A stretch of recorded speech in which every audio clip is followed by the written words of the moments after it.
Stephanie suggested that we should do a session on this little book called Bhagavad Gita. The three words, Bhagavad Gita, the three words. Bhag means knowledge, but not the kind of knowledge we have, the intellectual knowledge, but knowledge of the ultimate. Knowledge which goes beyond all information and analysis and rationality. Knowledge which has experience and which has a kind of overview of everything, more holistic. And the one which has that knowledge is Bhagavad or Bhagavan, sometimes called Bhagavan. So all the great prophets of India have been called Bhagavan. Bhagavan Buddha, Bhagavan Mahavira, Bhagavan Sri Krishna, Bhagavan Rama, all these Bhagavan, Bhagavad. So Gita means song. It's a very interesting word, Gita. Gita and Gaya come from the same root. And the word Gaya, which comes from Greek language in our language, is also associated, rooted in Sanskrit. There's an Indo-European language group, Gaya.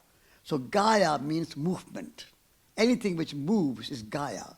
So because you are singing, Gita is a Gana, is a Gaya, is a singing, therefore the movement, like music.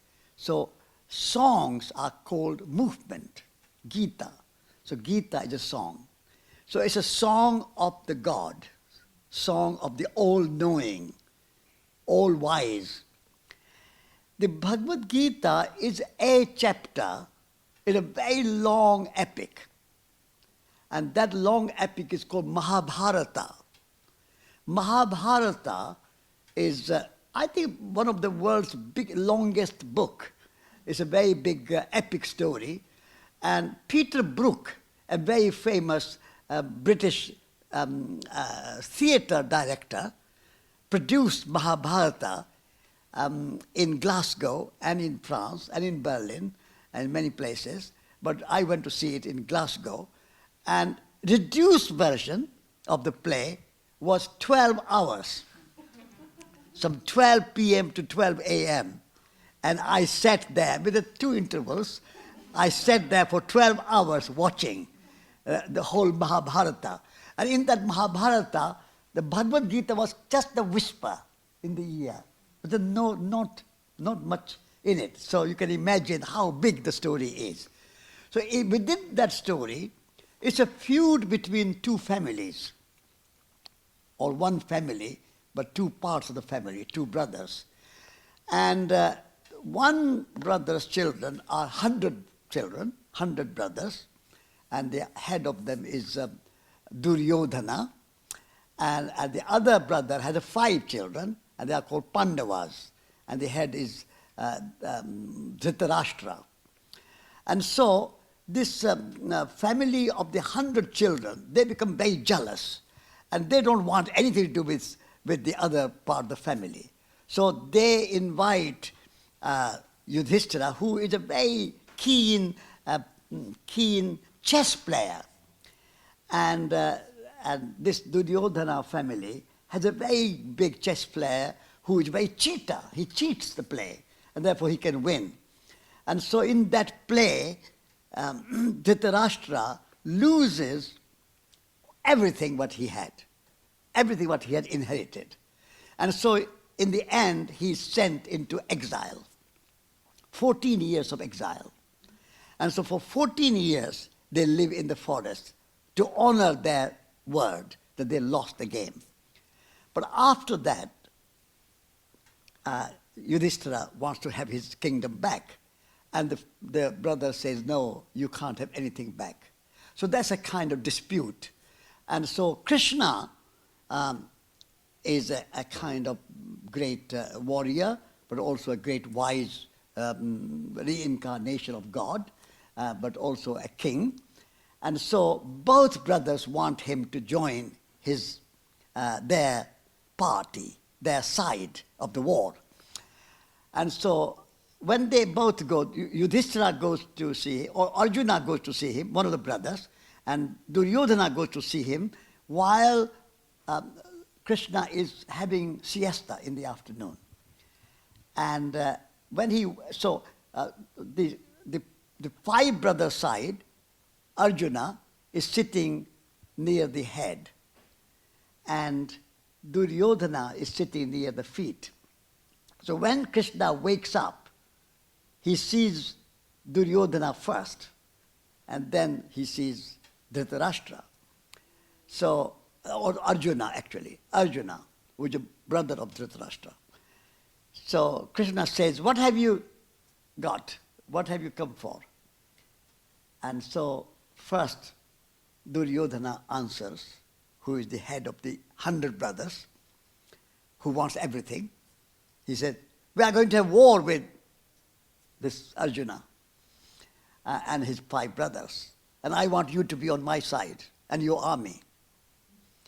And then Arjuna, Krishna asked him, what have you come for? He said, same, I want you to be on my side. So Krishna is in a kind of dilemma. So he says that, Duryodhana, I saw you first, and I saw you last. I will do 2 things. On one side, I will be apart. And on the other side, I will give you all my soldiers, 10,000 soldiers. So Duryodhana, I saw you first, you choose the first. Which one do you want? Do you want whole of my army, or do you want me on your side? And Duryodhana said, what am I going to do with you alone? That's no good to me. I want your 10,000 soldiers. Arjuna said, that's very good. I don't need any soldiers. I'm strong enough to fight. I want you as my advisor and my charioteer. And so Arjuna and his 5 brothers, or 4 brothers, including him 5 brothers, gets Arjuna gets Krishna, who is the Lord, Bhagavan, and Duryodhana gets this 10,000 soldiers. And now the war begins. Now the rule of the war is that it has to be fought outside the town, in a battlefield. So the battlefield, the town outside where the battle takes place is Kuru. The Kuru is the family, 100 brothers and their kingdom. So Kauravas, Kuru. So Kurukshetra, the battlefield of Kuru. And Bhagavad Gita says that Kurukshetra is also Dharma Kshetra. So first line is Kurukshetre Dharma Kshetre. The field of Kurus, but also field of Dharma. Now this is a very important distinction. So the Gita is taking place not only in the battlefield of soldiers, but in the battlefield of good and bad, dharma, good and bad, morality. So dharma kshetre, kurukshetre, Pandavas and Kauravas, the 5 brothers and the 100 brothers gathered together, and the city people can come and watch their fight. So no citizen, no ordinary people who are not taking part in the war are affected. So only those who fight. And in the war, you can fight your opponent only if you warn, fight, and then you can fight. And so the opponent should be warned and should be ready to respond. You cannot fight where he's not ready or opponent is not ready. So that's a dharma kshetra. So everything in the war has to be acted upon according to the rules of the war. So both sides are ready. So Arjuna asked Krishna, Krishna the God, the Lord, the Bhagavan, is a charioteer. And the 4 white horses carrying the charioteer. And out of 5 brothers, Arjuna is the strongest and the most skilled warrior or archer particularly. His his bow and arrow are the most powerful. So before the war begins, nearly ready to begin, but before the war begins, Arjuna asks Krishna, take me to the battlefield. And so I want to inspect my opponents. And so Krishna brings him to the battlefield in his chariot, looks at the army in front of him. And there are his teachers, because they are one family. There are his uncles and his elders and his friends. And am I going to kill all my teachers and brothers and uncles and nephews and friends and with whom I have played, with whom I went to school, with whom I had dinners, we had parties, and I'm going to kill them? He comes despondent. And he says to Krishna, Krishna, what have we brought upon us? I better die myself in poverty or in the forest rather than kill my brothers and my uncles and my nephews and particularly my teachers from whom I learned all these skills. Because there are two families fighting with each other. So that's the background. Then Krishna says that, Arjuna, you are a warrior caste, and your duty is not to surrender, but to fight. Now, this is a kind of metaphor, because it's also dharma kshetra. So, according to Mahatma Gandhi, this is a kind of inner war within your own psychology. But metaphorically, the poet is presenting it as if it was a battlefield. However, Krishna says that what you are going to kill is only the body. The soul cannot be killed. Soul is immortal. It cannot be burnt. It cannot. Water cannot wet it. Air cannot blow it away. Soul is formless. So soul cannot die. Only the body can die. And as a warrior, it is your responsibility not to surrender to injustice.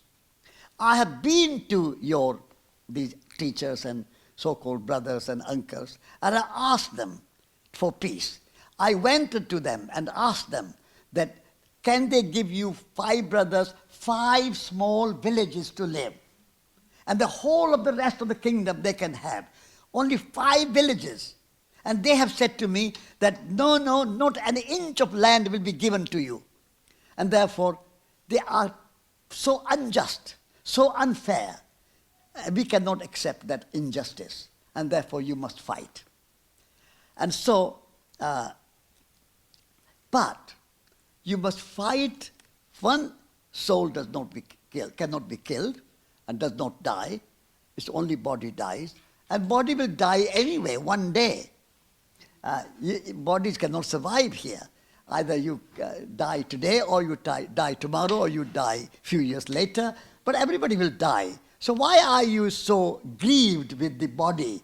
It's the soul which does not die. So just think of the soul and don't worry about the body.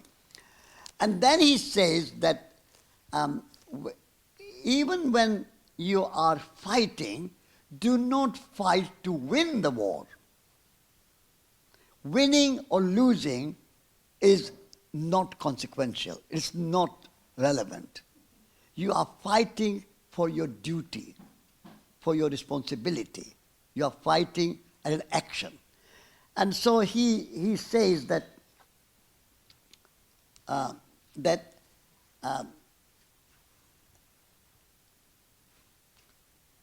you fight sukh dukh samay kritva labha labhe jaya jayo. This is in original Sanskrit. It's all Sanskrit words in Hindi script. So I read in original Sanskrit. So he says that when you are fighting, you fight pain and pleasure gain and loss, victory or defeat are all equal. There is no difference whether you are hurt or not hurt. You take it equanimity. Take it with equanimity. You gain or lose, take it with equanimity. You are defeated or victorious, take it with equanimity. Because whatever exists cannot disexist. Nasato vidyate bhavo, na bhavo vidyate sata. Which means that you are fighting, but you have to remember that whatever exists cannot disexist. We cannot kill anything. Only form will change. Form will change, but substance cannot change. What exists cannot disexist. And what does not exist cannot come into existence.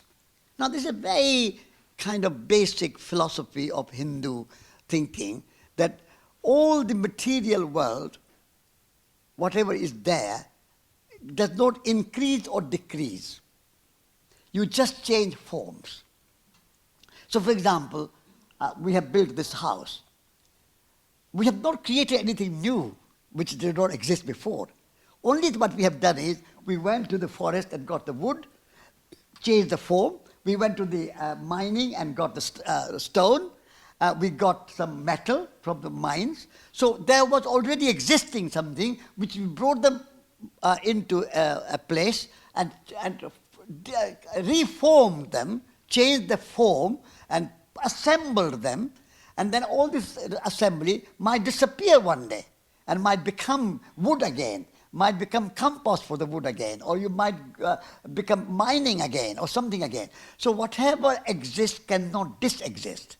And whatever does not exist cannot come into existence. So this is one argument that Krishna is presenting to Arjuna, that therefore in the war, if you fight and kill, it's only body changes forms, but nothing really happens. So, but therefore, you fight without any attachment, without any desire for results. Whether you win or lose doesn't matter. Pain or pleasure doesn't matter. So that's a kind of basic argument. Then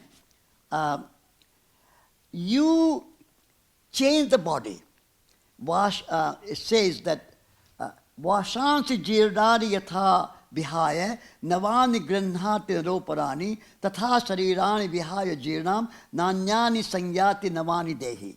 So like your clothes, your dress, your shirt and your jumper and your trousers and all these things, when they get old, you put them away, they become compost, and you get new clothes on your body.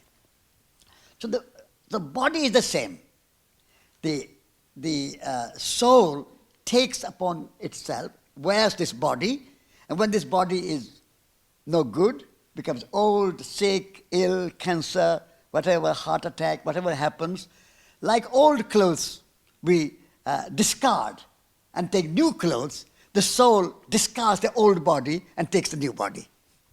So that's the kind of second argument he's giving to persuade Arjuna to fight. So Vashanti jirnani yadha vihaya. So as we discard our clothes, we discard our body. So therefore, O Arjuna, be a wise man and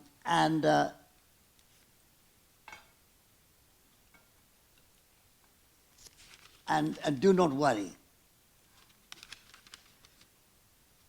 And your karmanyeva, this is a very widely quoted verse. Karmanyevadhikaraste ma phaleshu kadachane ma karma phal heturvhu ma te sangastva karmani. This is a very famous and often quoted verse. So what Krishna says to Arjuna, that your duty is only action and no desire for the fruit of your action. Ma phaleshu kadachane. No desire for the fruit of your action. Because fruit of your action is not in your hands. You don't know whether you will win or lose, whether you will die or live. You don't know what will be the result of your action. So don't worry about the results. Only thing is to act. But act with pure heart. Act without any desire, without any attachment, without any desire for gain or expectation. No expectation to win. It's very hard. I mean, can you go to war without expectation to win or lose? Can you act anything? Can you do anything without desiring the fruit of your action? This is a very important teachings of Bhagavad Gita is that whatever you do, you are studying here at Schumacher College, you are a student of design or poetics or economics or food or farming or whatever, you study without thinking about passing the exam. That's what he's saying. You are cooking food without worrying about what will be the result. You are eating the food, you don't know what will be the result of that food that you have eaten. No result. Just cook because cooking is your prerogative. Study because studying is your prerogative. I'm giving you this talk on the Bhagavad Gita. What the result? I don't have any expectation. Or I should not have any expectations, according to Bhagavad Gita. You talk, you give a talk, you speak, because speaking is your prerogative. This is your duty. You have students, they want you to speak, you have some knowledge. This is your duty, your responsibility, your joy, your pleasure, whatever you want to call it, to share it. Whether some of you will like it, some of you won't like it, some of you will fall asleep, some will be awake, some will say, I wasted my time, and somebody will say, oh, it was a wonderful, joyful event. There can be 20 people here, 20 different responses. I have no control over any response that you have. Only control I have is to speak to my best of ability and enjoy it. And what happens result, I have nobody. So this is what Krishna is saying to Arjuna, that you fight without any desire for results of victory or and be a sthita pragya. This is a very special word which nowhere else in our literature, all our Sanskrit literature appears anywhere. The person of steadfast wisdom. Steadfast is a very sthita pragya, steadfast. Sthita means steadfast, and pragya means wisdom. So be a man of steadfast wisdom. That's what Krishna says to Arjuna. Be a man of steadfast wisdom. So the very important question that he asks,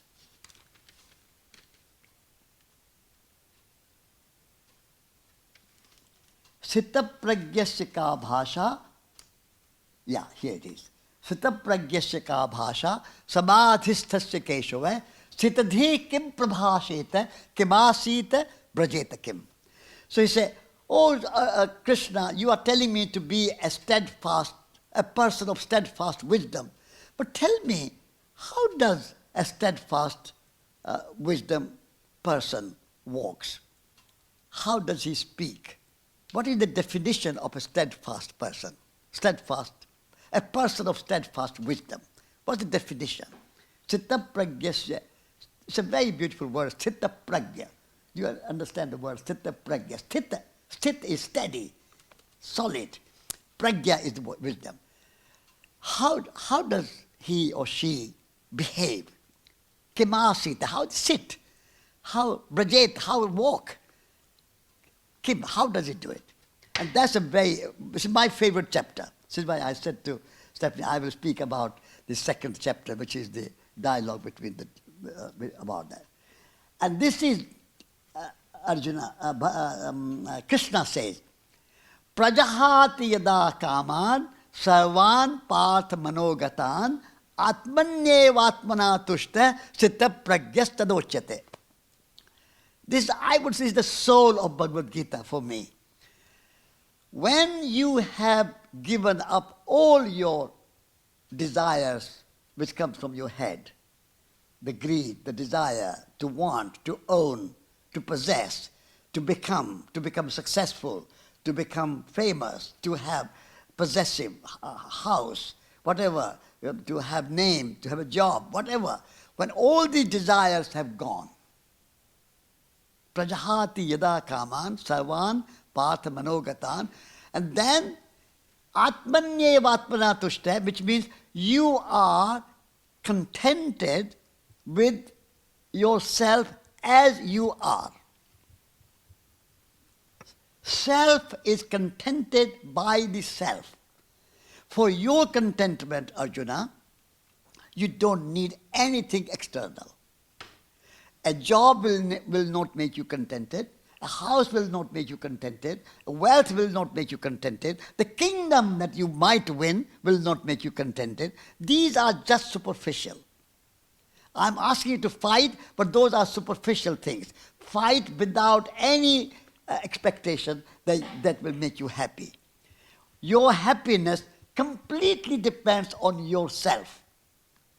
And the one who is completely self-sufficient, completely contented with what one has, and that's I have my body, I have my intelligence, I have my imagination, I have my creativity, I have my hands, I can work and grow food, I have my 2 legs, I can walk from India to America.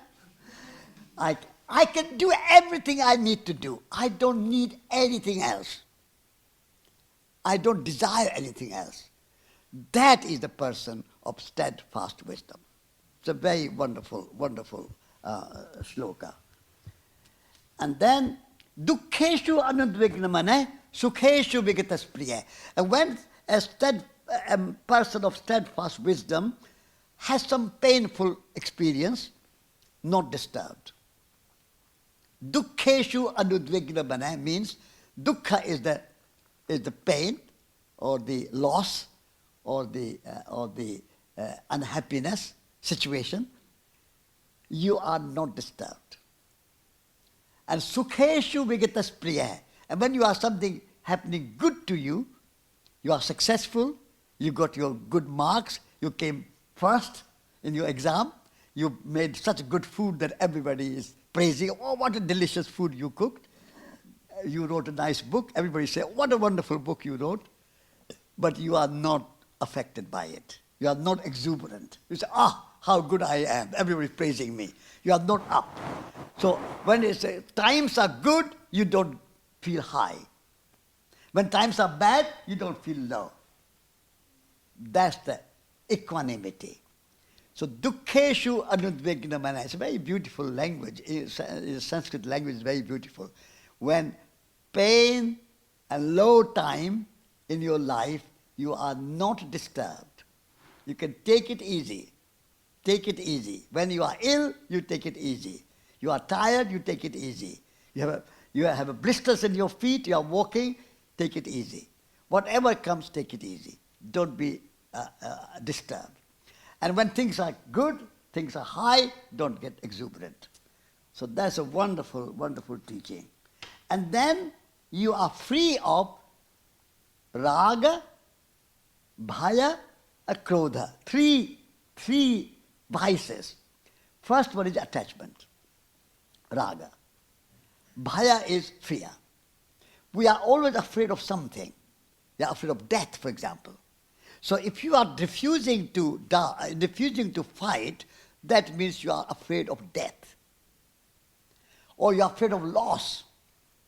So you have to overcome your fear. Then you are a person of steadfast wisdom. Fear is the greatest enemy. You are not actually fighting these 100 brothers opposite you. You are fighting your fear. This is your war, fighting against fear. Bhaya and krodha. Can you fight in the war without anger? Krodha is anger. So it is your test here. Can you fight without anger? I think it's an impossible task to do. That you cannot go to war without anger. But he's saying that you go to war without anger. So 3 things. No attachment. You are not thinking that I will gain kingdom, I will get palaces, I will get wealth, I will get servants, I will have this, I will have that, I will have luxury. You have no desire. And you have no fear. And you have no anger. So actually, what Krishna is saying is not really a war. It's a really war inside you. You are fighting against your attachment, against your greed, against your fear, against your anger. So if you want to be a man of steadfast wisdom, you have to be free of those and be contented with yourself. And when something happens good, you don't welcome them, and something bad happens, you don't, yeah.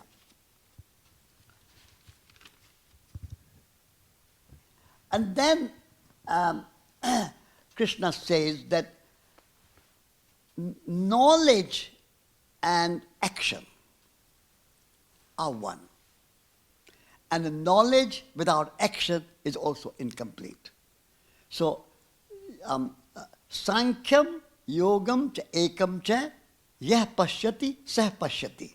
So the one who can see the knowledge and application of knowledge, or knowledge and experience of knowledge, or practicing that knowledge into your life, that's yoga. So yoga and Sankhya. Sankhya is the knowledge. Actually, Sankhya could also be called science. Science and knowledge. And so what happened at that time in Indian culture, or Indian, there were many scholars, many academics, there were philosophers. They will debate endlessly. There's a lot of knowledge, but no living, no practice. And Krishna says that kind of debating societies and debating knowledge and analyzing how the world began and how the world will end and who created the world and who did not create the world, all these theories and all these philosophies are just, unless you live a life according to your wisdom and according to your knowledge, that's not good. So yoga means practice. So when you are doing hatha yoga, your practice every morning, that's practice. Yoga is a practice. So again and again, Krishna is asking Arjuna that be a yogi. Yeah. Be a yogi. Yeah. That's the most important thing. Be a practitioner. This is why at Schumacher College I always insisted head, heart and hands. Because just knowledge, you can go to University of Oxford or Cambridge or Harvard or Yale, anywhere for knowledge. They are all knowledge centers. And no action, no practice. And they don't cook, they don't go to garden, they don't clean, they don't do washing up, they don't do anything. Everything is done by servants. They just study lectures. And this is what Krishna says, no good. So knowledge must come with practice. So that's a very important. Yoga is practice. So the actual meaning of the word, literal meaning of the word is to connect, unite, yoking. Yoga is the same word as yoke. So connecting. But how do you connect? Knowledge and practice, you connect. So you know how to, you have studied recipe book. So you know that you have so much rice and so much vegetables and so much this and so much that. And recipe book is knowledge. But what do you do with the knowledge in your recipe book? You cook. That's a yoga. So you connected your knowledge, your recipes, and most of the recipes should be in your head. You don't have to look at the book again and again. And so when you produce the food, then you are using that knowledge, and that is yoga. So yoga is a very, very beautiful, important concept of Indian philosophy. So, jagrati bhutani sa nisha pashyato mune. So, when the world is asleep, a yogi is awake. Metaphorically, when the world is asleep, a yogi is awake. And when world is awake, yogi is asleep. Now it's a very kind of interesting concept. So what world is active on, that's kind of awake situation, active on. Lots of them are kind of desires and possessions and greed and anger, and that's a kind of worldly affairs. Possessiveness, I want this, I want that, I want name, I want fame, I want house, I want husband, I want wife, I want children, I want this, I want that. Want, want, want. At that time, yogi is asleep. He's not wanting anything. And when the world is asleep, then yogi is awake. And that means that yogi is a kind of practicing and acting and teaching and gardening and doing whatever it needs to be done. It's a kind of metaphorically, it's a very well-known quote that an enlightened person, an enlightened being, is not the same as large part of the world, that how it acts. An enlightened being is awake when the world is asleep, metaphorically, and then when the world is active, an enlightened person is calm and quiet and asleep.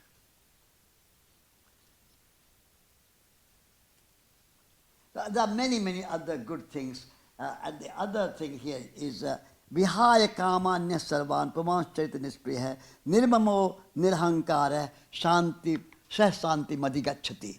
So, so shanti means peace. How do you be at peace with yourself?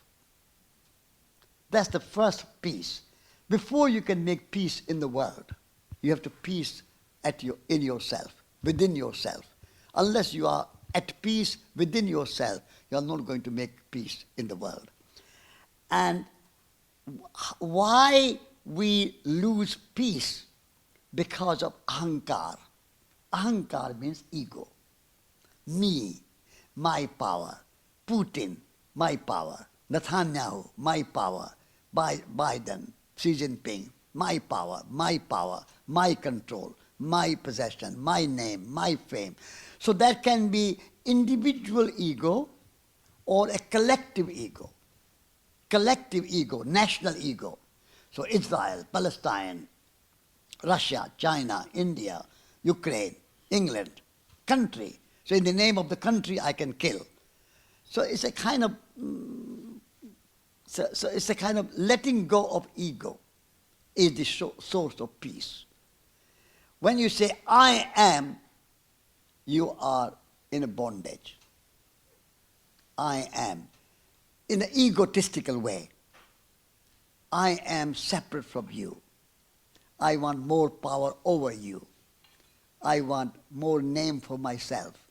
I want more possessions for myself. All that me, I am.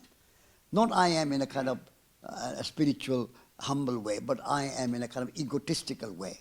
So when you are in that state, you are at war with yourself, and you will be at war with others, because you will be trying to gain more than others have. So Gita is saying, nirmamo, nothing is mine. Mam is mine. Nirmamo, without mine, and without I. Not I and not mine, but I is moved to we, me, we, and I, us. So more, so we are all made of each other, and I cannot exist without you. You are, therefore I am. The world is, therefore I am. The listeners are, therefore speaker is. Speaker cannot exist without the listeners. So a cook cannot exist without the people who are going to eat. This is why when I give blessings, I say, thank you for sharing the meal, because the cooks will not cook without the people who are going to share the meal. And so no one exists by himself or herself. When somebody starts to think that I can exist by myself, I am in charge of this and that, and I can exist and I can do this and that, that's a kind of separating yourself. You cannot do anything by yourself. You need others. You did not come here in the world without your parents. Your parents did not come here without their parents. Your body cannot exist without the food. Your body cannot exist without the water and the air. Your body cannot exist without the friends. Nothing can exist. Not even an atom can exist by itself. Not even a smallest of the small particle can exist by itself. Not even an electron and proton can exist by itself. Existence happens only when relationship happens, when two things come together. Child cannot be born without a man and a woman coming together. Nothing, no action can happen. Nothing can happen by itself. Everything happens. I mean, I'm speaking to you this language. This language cannot, it's not my invention. All the words are in English dictionary. Without all the ancestors who have given me this language that I can speak, I can read this Bhagavad Gita, but it's given to me by a printer, a bookbinder, an author. All the people who have made this Bhagavad Gita makes me to read it. So this is a kind of very central teaching of Bhagavad Gita, is that nothing exists by itself. Therefore, this idea of ego, of me and mine, say my cloth and my house and my wife and my husband and my children and my copyright and my book, everything is an ego. There's no copyright, only copy left. Yeah, so all this idea, ideas are my idea. You have stolen my idea. It's my idea. Why that's not. Gita says there's no such thing as your idea, no such thing as your book. You have stolen books from other people. Your ideas are taken from other people. So the knowledge goes, everything comes in the world, comes and goes. So nirmamo nirhankara. These are very beautiful concept, which is very relevant to our time. So I think this is the second chapter. I've put lots of notes to prepare this talk, but I think it's going on very, very long. So I'll stop there. But this second chapter, Stephanie, is my favorite. So I'll stop here. But in the end, there are two schools in India. One is a Hindu school and it's a Jain school or Buddhist school. One school believes in fight, war, and say that it's a literal. The other school of Buddhist and Jain tradition is, they would say that perhaps this poet who chose this kind of drama or a kind of plot chosen of war and peace, it would have been better if he had not chosen a plot of war and chosen some other plot would be better, because they don't believe in any kind of violence, and therefore there is a kind of dispute and disagreement.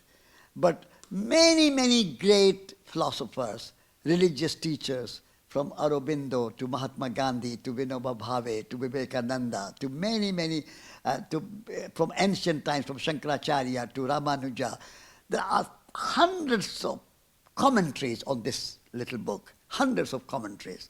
And so in Hindu tradition, there is no Bible. We don't have a book like the Bible. But if there is a book which can be equivalent to the Bible, I would say this is it. So there are many translations. You can look out for it in English. I have two, but I'll just start with one.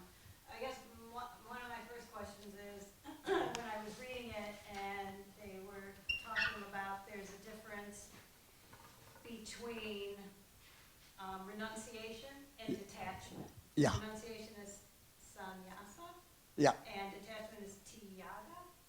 Okay, so it was saying two different things. So I guess my question is the expectation or the description that you will feel pain and pleasure, but you don't react to it? Or are they saying you actually don't feel it?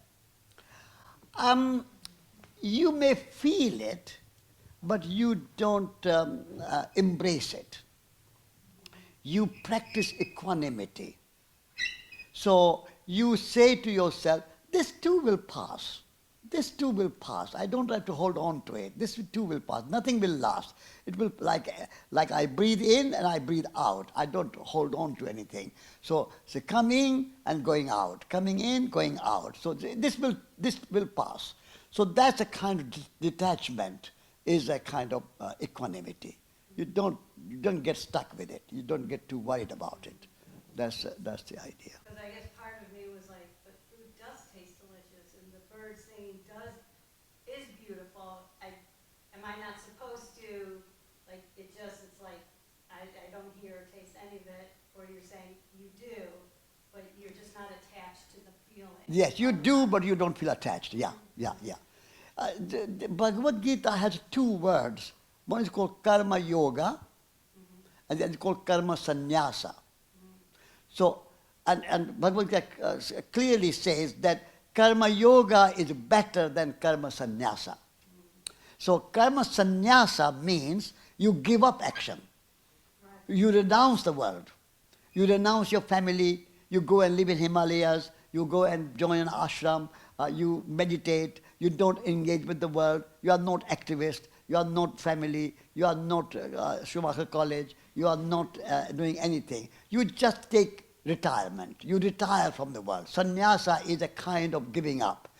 And Bhagavad Gita says that's not. If that was the case, then he will not ask to fight the war. I'm asking you to fight the war because I want you to be in the world without being off the world. I want you to be in the world and act without desiring the fruit, without being attached, without anger, without fear, without greed, without ego. All those things you can give up and but still act and act and act. That's a karma yoga. Yoga is to act. Yoga is to practice. So if you don't practice, you don't yoga, then it's not Bhagavad Gita. There are other books which will totally advocate renunciation, sannyasa, and those are okay. But Bhagavad Gita says act, yoga. Bhagavad Gita is a book of yoga. There are 3 or 4 kinds of yoga.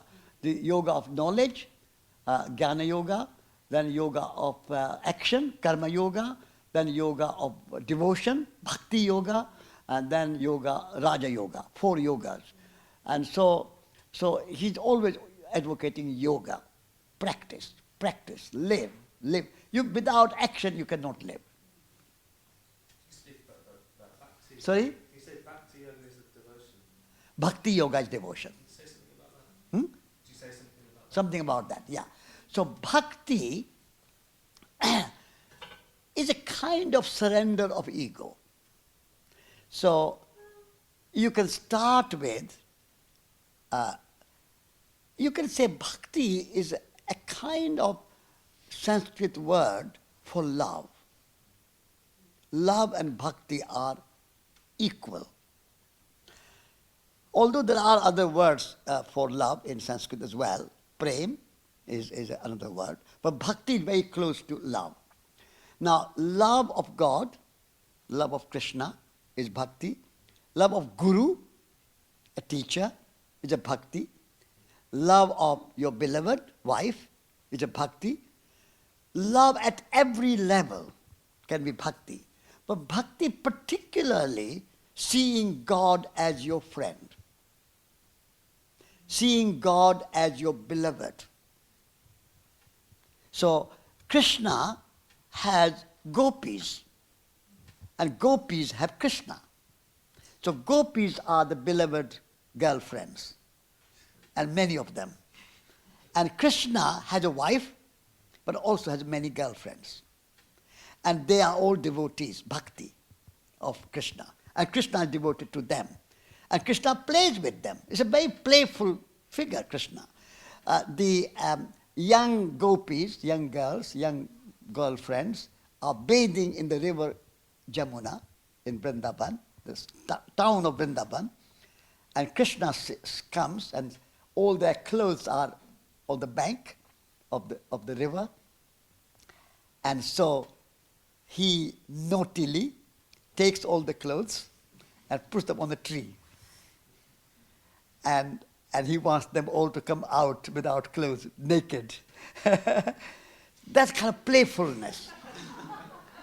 That's the kind of playfulness that Krishna has. So this is why I say the bhakti is not only kind of devotion to God, but bhakti is also this beloved friend and a beloved relationship. So it's a very beautiful, and there are many, many great poets in India, particularly Sufi poets. Also Rumi is a kind of seeing God as a beloved. Hafiz in Iran is a great poet, and also he's very much sort of God as beloved, God as a friend. Sakhya bhakti. Sakhya means friend. So bhakti and friendship bhakti. And then Kabir, I don't know if you have heard of a very famous poet, Kabir. Yeah, he is a Sakhya bhakti. So God as beloved, as a friend, not as something distant, but friend. So bhakti is to devote yourself totally to someone else. Anyone that could be, your brother, your sister, your mother, your beloved wife, your children, your Krishna, your God, your so many in your Christian tradition will marry Jesus. Have you heard of that? Some nuns will marry Jesus. They are the beloved, they are the, what do you call them, the brides of Jesus. They call themselves bride of Jesus. And so, bhakti is that love, which can include sexual relationship as well, romantic love as well. But bhakti is a much bigger.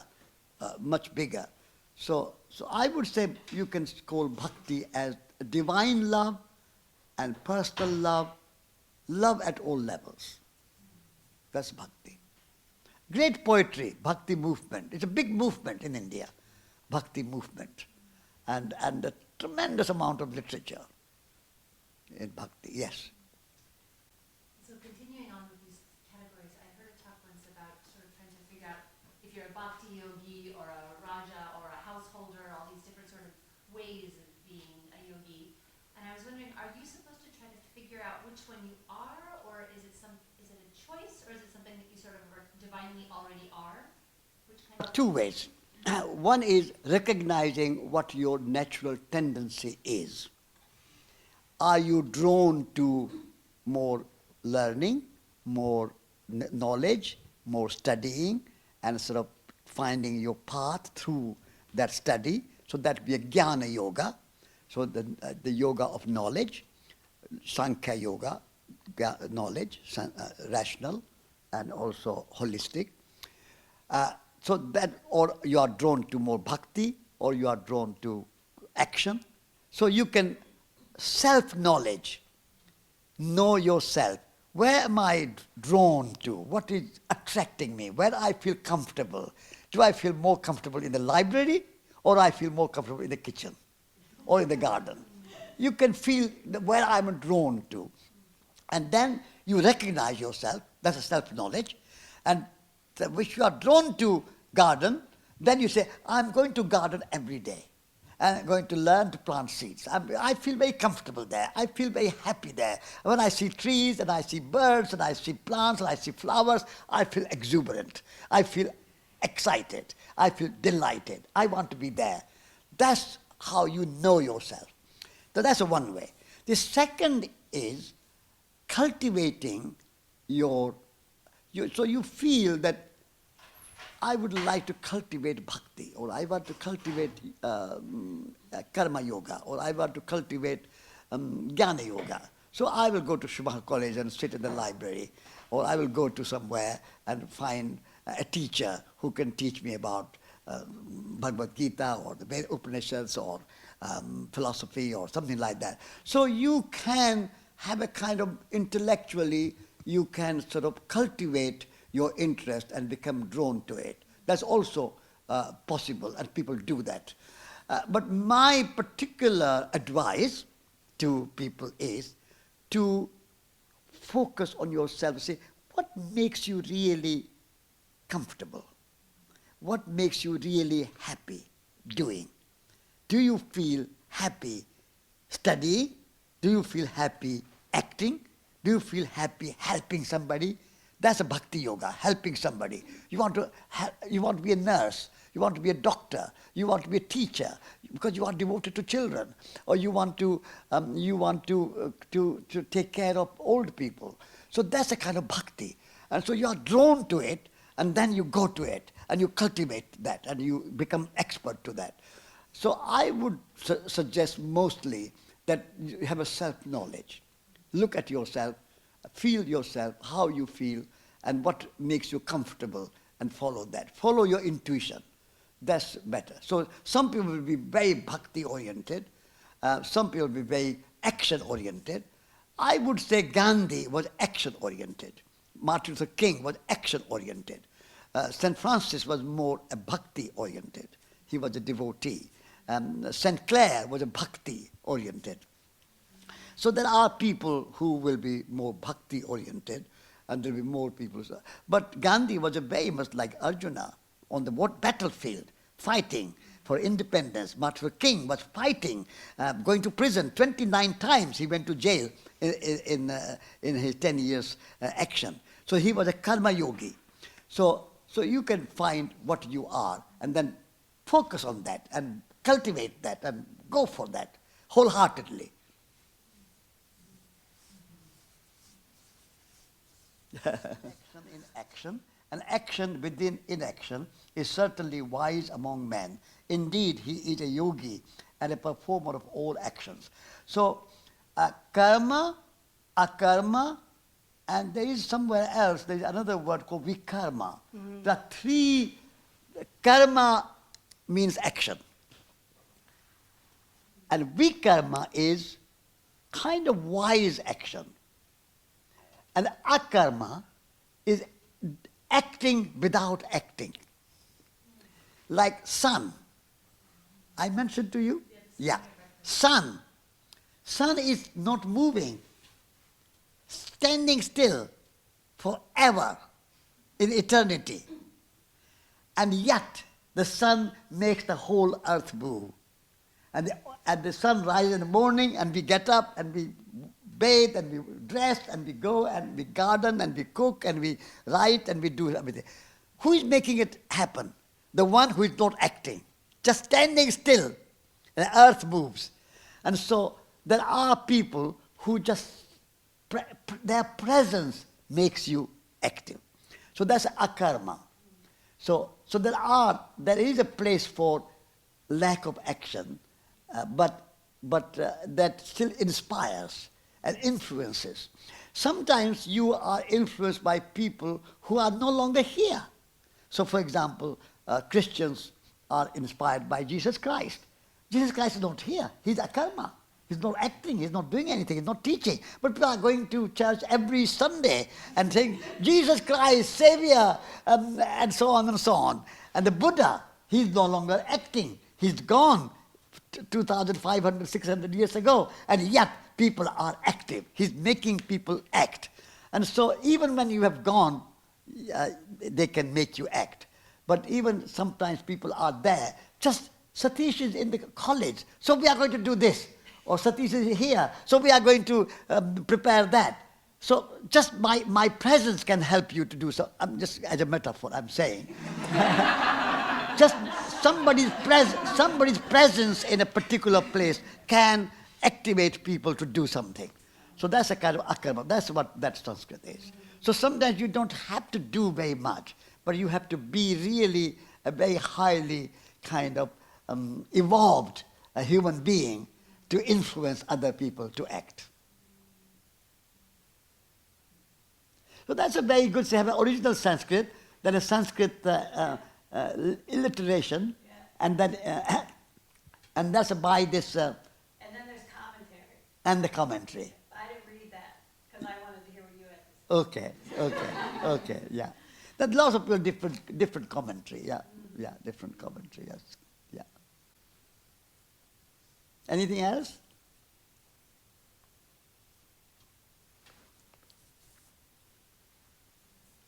Yes. You mentioned that there's... A little bit louder.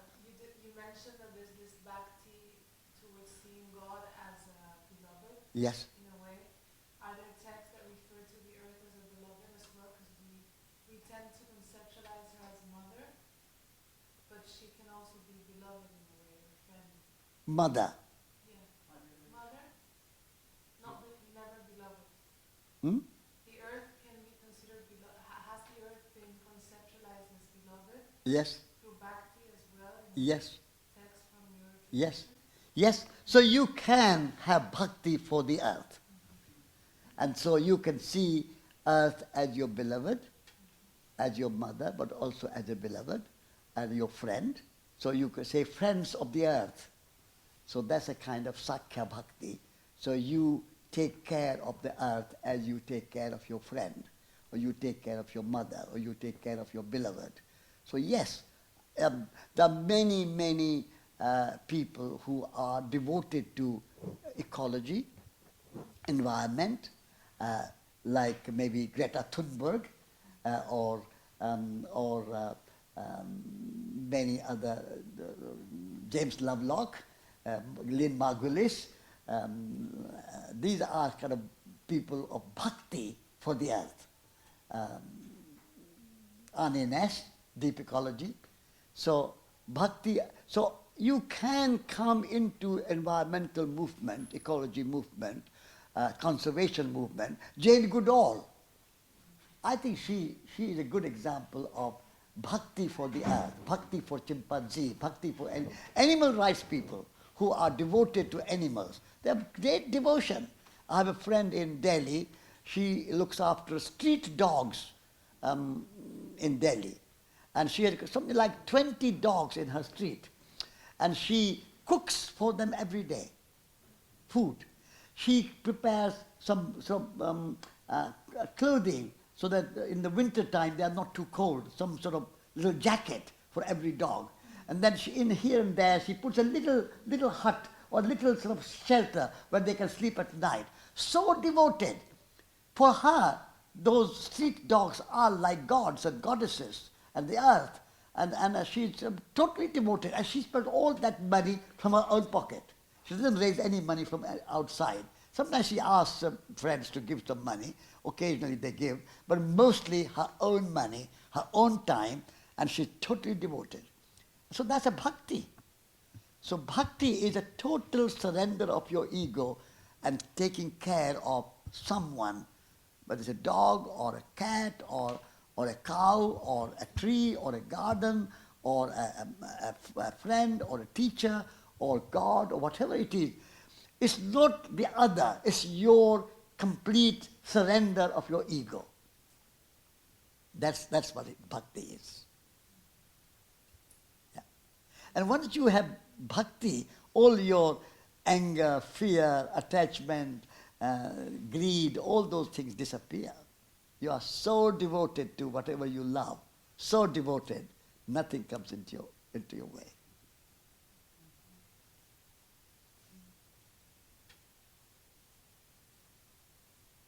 And you can be also follow two paths. Yes. You can be in bhakti, but also you can be in knowledge. So my teacher, Vinoba, who was a great bhakti, a great lover of divine and lover of God and lover of knowledge, but also very learned. Lots of many books. He gave talks on the Gita, talks on Upanishads, he translated Quran into Hindi. He translated Buddhist text into Hindi. And he did lots of knowledge. So he followed Jnana Yoga, the yoga of knowledge, and Bhakti Yoga, the devotion. So you can do both. It's not completely exclusive. But for majority of people, I think, generally people will follow one path or the other. But there are people who can follow more than one path. So you can try two. Yeah, yeah. So in my Radical Love book, I've said the way of bhakti is suspend all criticism. Critical mind has to be suspended. Because when you start to criticize, then you are not surrendering your ego. You think you know better. You are judging. You know better. So you can criticize. No, you are not right. This is not right. That Gita is not right. Bible is not right. Krishna was wrong. Rama was wrong. You can criticize. The criticizing anyone takes you away from your bhakti path.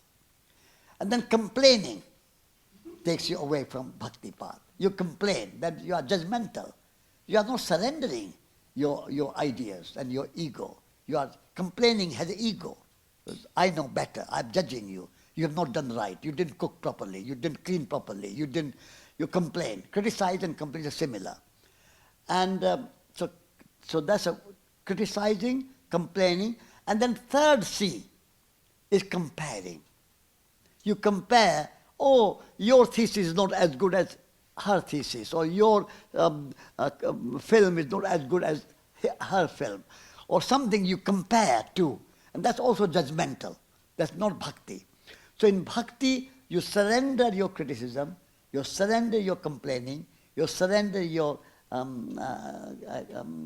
criticizing, complaining, and comparing. You surrender these three C's. And you accept. Bhakti is total acceptance of the reality of the world as it is. Acceptance. And then bhakti is to participate in a kind of very loving way and transform. Bhakti can transform. Participating and discovering and helping each other to evolve. Evolution. Transformation through evolution rather than transformation through imposition. Imposition of one idea over other idea, or one way over other way. No, it's evolution. And evolution comes from within. You evolve from inside out. So that transformation, that change will come. So you and I will talk together, work together, cook together, garden together, and that way we influence each other, and then you grow from inside yourself. I'm not imposing anything on you, you are not imposing anything on me, but I'm growing because of you, and you are growing because of me. That's a relationship. So that's a participation, that's a collaboration, that's a kind of beloved, how lovers grow with each other. So bhakti is be a lover, become a lover, and that way you grow, you evolve, you change, you transform, you become a better person. But nobody imposing, nobody criticizing. Hmm? So beautiful, sorry. Yeah.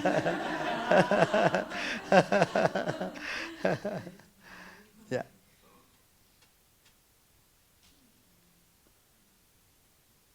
Satish, which karma are you practicing? Sorry? Which yoga are you practicing? Which kind of yoga I practice? Aha. I would say that my yoga is more karma yoga. Because I'm not a great scholar. And so jnana yoga is not my main.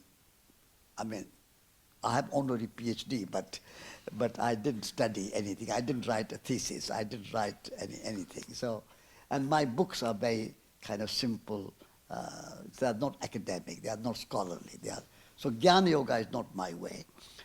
And bhakti yoga has a little bit in me. I tried to surrender my ego and try to less desire for this, that, or the other. Name, fame, power, prestige. I let go. I try. I'm not there yet. But karma yoga is more easy to me. I love acting. I love starting Schumacher College, or starting walking around the world, or going and giving talks and helping people, or building something, gardening, cooking. I like all that.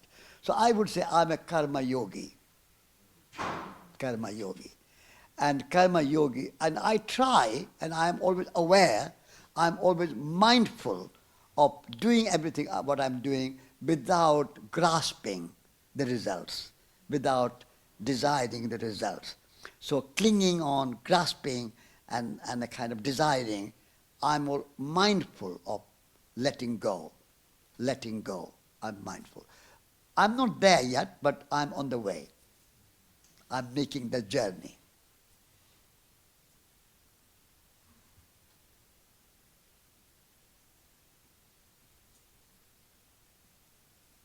Yeah. There are other three things in Bhagavad Gita which I have written a book about, called Spiritual Compass.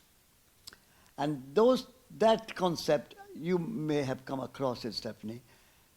Sattvic, Rajasic, Tamasic. Have you come across that? What's the translation?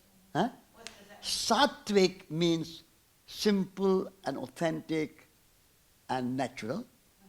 Rajasic is more pompous and glamorous, and tamasic is more dull and aggressive and dark. And so Gita talks about that everything you do, you can test against these three criteria. I think in here they translate it as, Huh? I think it's translated goodness, passion, and ignorance. That's right, that's right, yeah. I would say goodness is good, simple, authentic, natural, is good. Passion becomes more glamorous and pompous and showy. And ignorance leads to more conflict, dullness, inaction, and all that. So those three words are quite, yeah, good translation. I like that. But I have translated slightly differently. So for example, our food.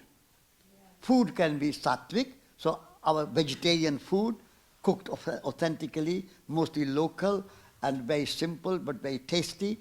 Our food generally in Schumacher College is sattvic.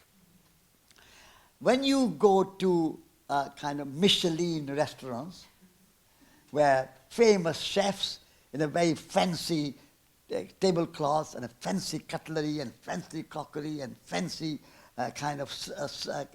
waiters in their dress, and food may be so-so. Even those Michelin chef cooking, food may be so-so, but the show is big. Banquet, show. So that's rajasic.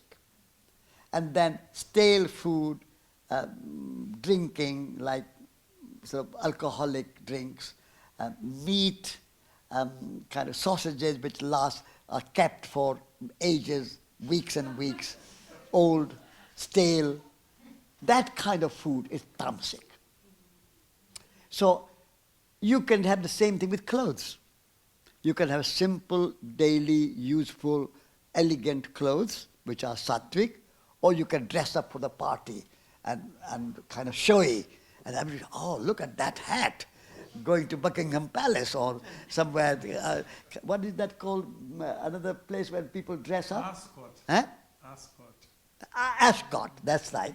So that's a kind of rajasic. And then all this uniform, military uniform, police uniform, and some other places they have. So everybody, even in our schools, children are put in all uniform, very dull, very ignorance, very nothing individual there, no sattvic. So that's a tamasic. I would call it that tamasic. So housing, same. This is, I would say, a very sattvic house, very homely, very friendly, very simple, elegant, beautifully built, natural, has been here for a few hundred years. Then you get Buckingham Palace or kind of White House or some pompous one family living with 40 bedrooms or large gardens and lots of flowers. But flowers can be beautiful, but some people have it for show rather than for flowers, for show. Flowers for show, not flowers for flowers. So that's a kind of rajasic. And then military barracks, police stations, prison cells, those I would call them tamasic. So there's a more ignorance, that's a tamasic. So everything, our communication can be the same.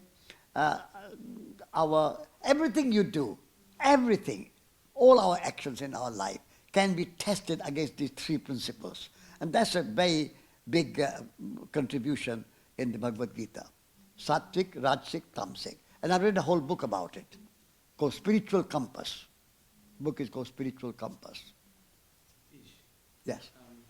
I was reading the simplified, at one point I was reading the simplified version written by Sri Aurobindo.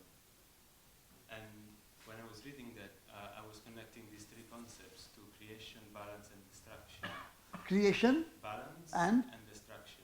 destruction, yeah. And then I was connecting these three to Brahma, Vishnu, and Shiva. Yeah. Do you have any thoughts on that? Yeah. Is that kind of makes sense? Yes. So everything what we have has those three principles. So creation is the beginning. So you create. You begin something. and it starts to happen. And so it's not, creation doesn't stop, but creation comes into continuity. That's where balance is. That's where continuity is. So that's the kind of Vishnu principle. And then it comes to an end.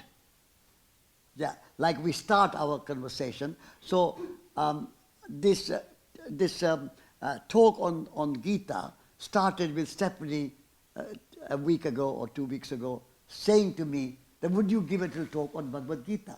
So that was the beginning. That was the kind of Brahma principle, the seed of an idea. And then I study, I look at the book, she looks at the book, we talk about it, we said this will be the talk. Then we create a little, so that's still beginning coming into some fruition. And then we have a talk, there's a continuity, there's a balance. And then this talk will come to an end. So that's the Shiva principle.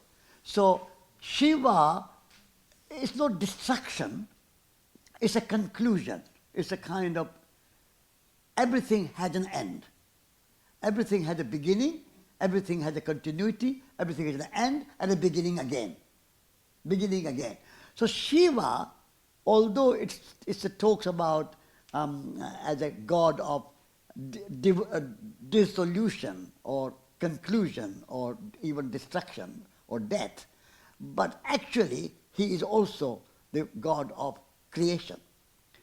If you go to, how many of you have been to a Shiva temple? Has anybody been to a Shiva temple? Have you? Yeah, of course.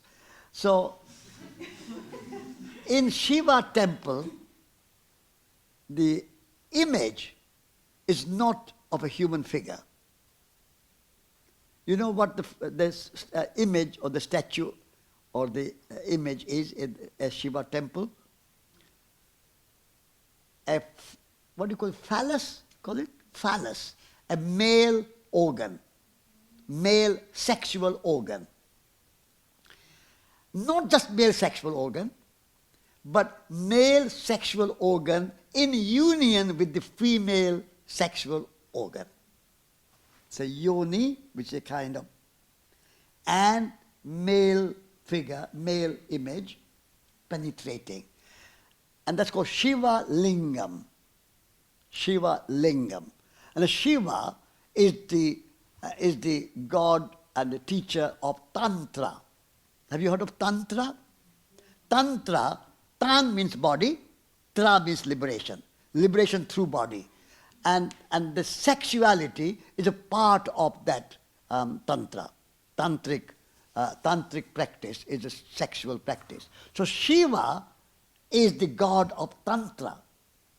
He teaches Tantra, or he talks about Tantra to his beloved Parvati. Parvati is sitting on his lap and they are talking, a dialogue between Parvati, his beloved consort, and himself. And that's a Tantra.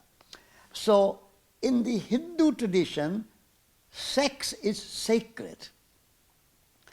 And the ultimate enlightened state is the state of orgasmic experience. So you are in a state of mind where you are, when you are in orgasmic experience, you are not worried about, you are not egotistical, you are not thinking about anything, you are not planning anything, you are not designing anything, you are just in ecstasy, you are in a completely enlightened being. And so that is a state of enlightenment. That's the kind of Tantra. And that's a state that you need to be in that state as long as you can. Prolong it. Don't have a premature ejaculation. But stay in an orgasmic experience. And that's a very spiritual... Nothing is prohibited. Nothing is considered as... The idea of sin, particularly the idea of original sin, does not exist in Hindu tradition. There's no... there's a greed, there's a anger, in Bhagavad Gita, there is no word sin. No word sin.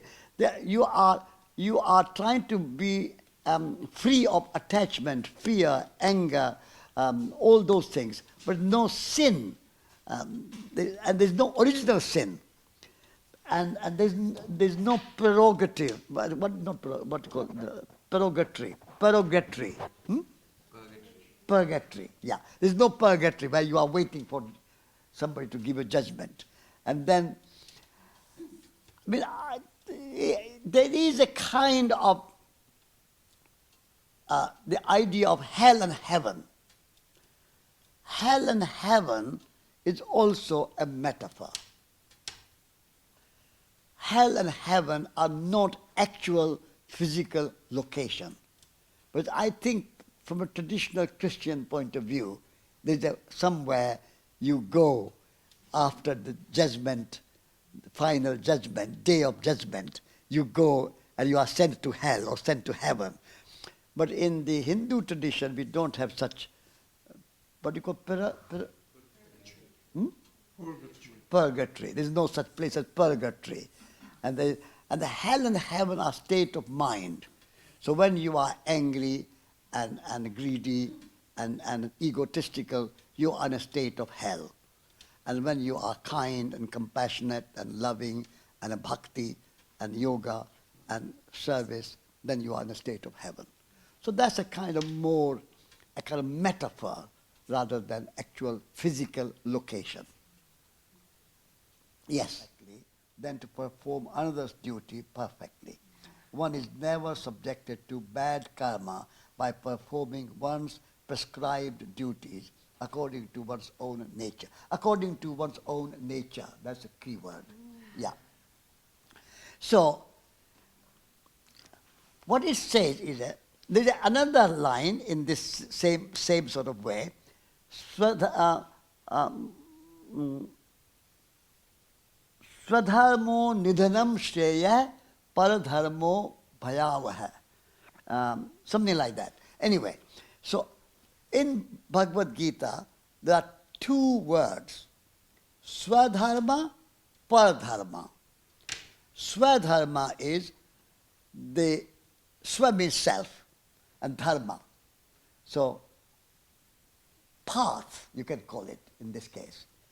Your own path or path of somebody else. So, Arjuna is a warrior, and therefore his path is to defend and protect the right against the wrong.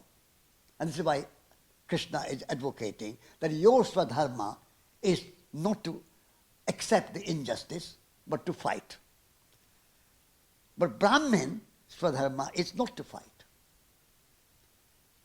So Brahmin should not join the army, because their dharma is to teach, to perform, to do rituals, to do many things.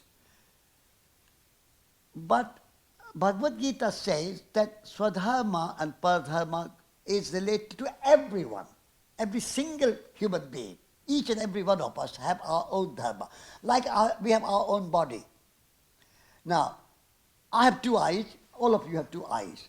But no other person's two eyes are the same as one person's eye. Every person's two eyes are different.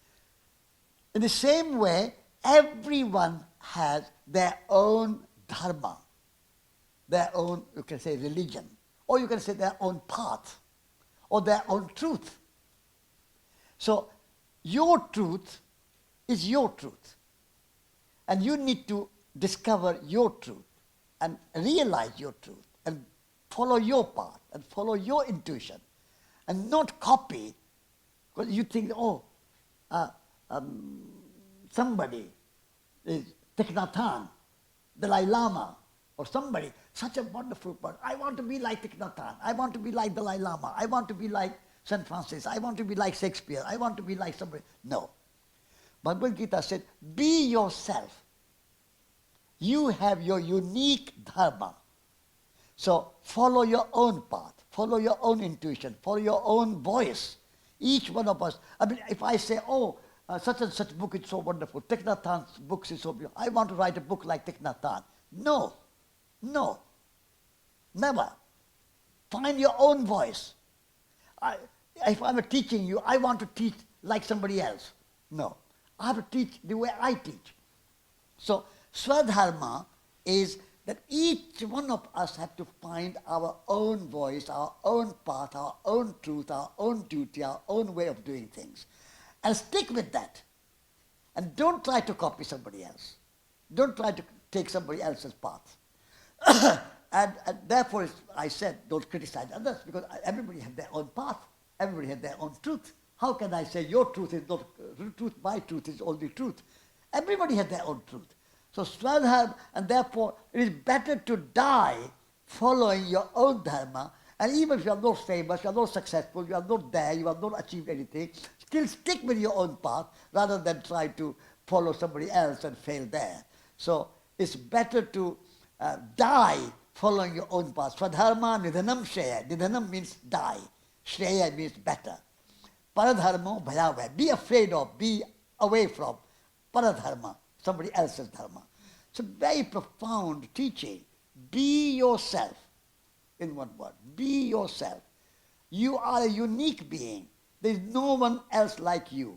You have your own truth, you have your own dharma, you have your own body, you have your own face, you have your own intelligence.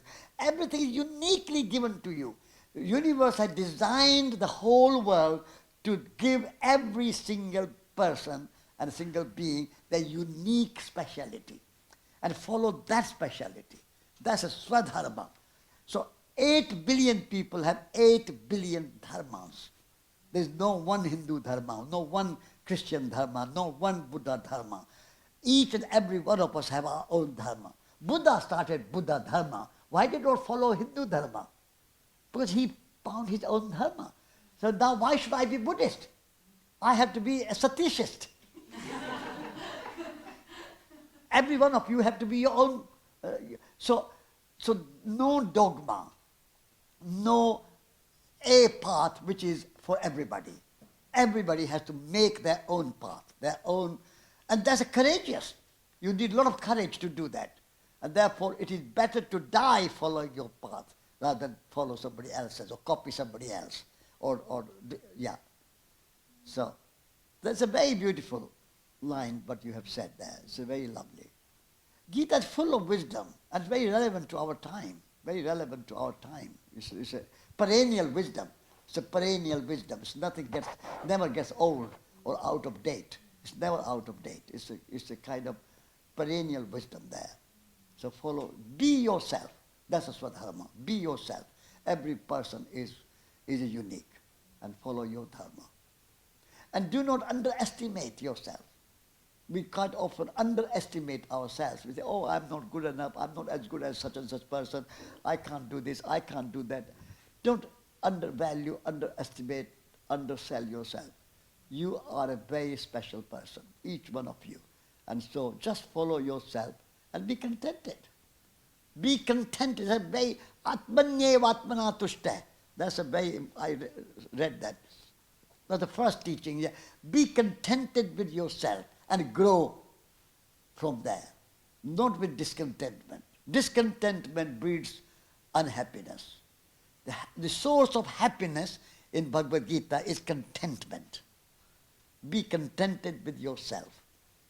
Your body, your mind, your intelligence, your intellect, your qualities, your skills, they're all there with you. And you can evolve, you can cultivate, you can develop, but don't be discontented. Action, and through karma yoga, through action, you learn and you become. So being and becoming, that's the Bhagavad Gita. So in being is a potential, like a seed has a being of a tree in it. And then when you plant the seed, and with the help of the soil and the rain and the sun and the gardener and the orchard keeper, it will become a tree. So the seed is being and the tree is becoming. And then becoming becomes being again, with the seed again. And that's a cycle of life. So that cycle of life is continuous. Being, becoming, keeps going. So we were, and we became, and we will be again. So we are born, seed, We cultivate, we learn, school, parents, culture, nature, helps us like sun, rain, soil, helps us to become who we are. We become a Shakespeare, we become a Sufi, poet, Rumi, Hafiz, William Blake, whoever. You become, and then you die, and you come again. So this is a cycle of life.